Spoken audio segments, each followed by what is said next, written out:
Dahil gusto namin magbataan loop, ito ang nangyari sa amin.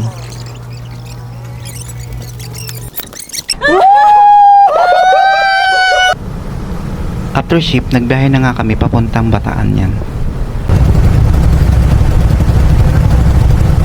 At ito na nga story time. Nang pumunta kami ng Bataan, alam nyo ba yung kasama naming isa ay wala pang plaka yun. Diba ang lakas? Sana. Tapos ang nakakatawa pa nito, may checkpoint pa sa Valenzuela.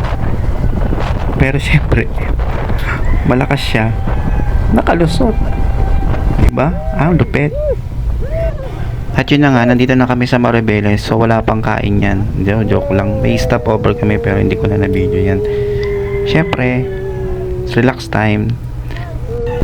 Ayun, pagkatapos namin mag-picture dyan, syempre, naglabas na yun ang sama ng loob. Hindi Sunday, joke lang. Tuwing alis talaga kami, lagi kami naaabutan ng ulan. Hindi ko alam kung may bala talaga sa puwet yung kasama namin, Mitch.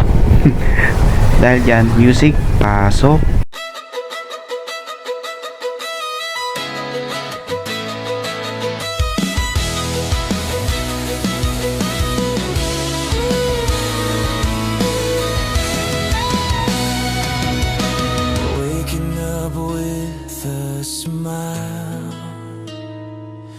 Turn around and everything feels